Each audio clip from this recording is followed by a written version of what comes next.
పూరీ జగన్నాథుడి రత్న భాండాగారాన్ని ఆలయ అధికారులు తెరుస్తున్నారు. కోర్టు ఆదేశాలతో ప్రభుత్వ అధికారుల సమక్షంలో ఆలయ అధికారులు, ఆర్బీఐ ప్రతినిధుల పర్యవేక్షణలో విలువైన సంపదనులున్న రత్న భాండాగారం తలుపులు తెరుచుకుంటున్నాయి.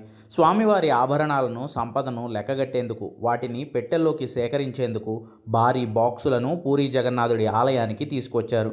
లక్షల కోట్ల విలువ చేసే సంపదకు రక్షణగా నాగసర్పాలు ఉంటాయన్న వదంతులతో ముందు జాగ్రత్తగా పాములు పట్టేవారిని స్నేక్ రెస్క్యూ టీమ్స్ను సిద్ధం చేశారు అధికారులు. వీరందరి మద్దతుతో అత్యంత పటిష్ట భద్రత మధ్య రత్న భాండాగారాన్ని తెరిచి సంపదను లెక్కించే ప్రక్రియను మొదలుపెట్టనున్నారు.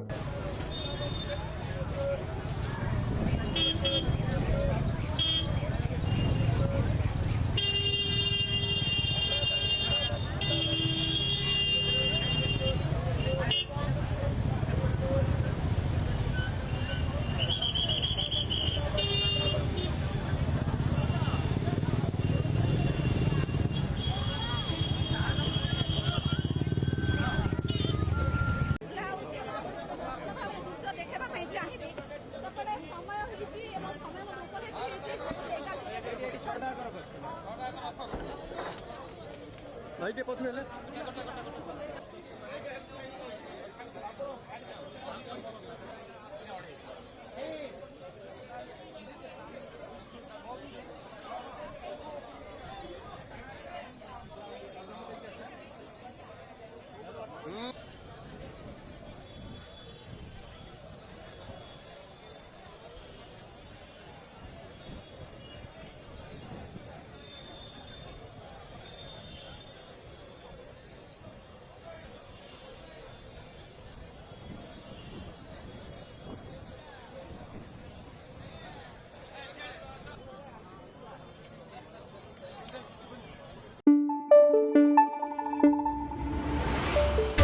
Thank you.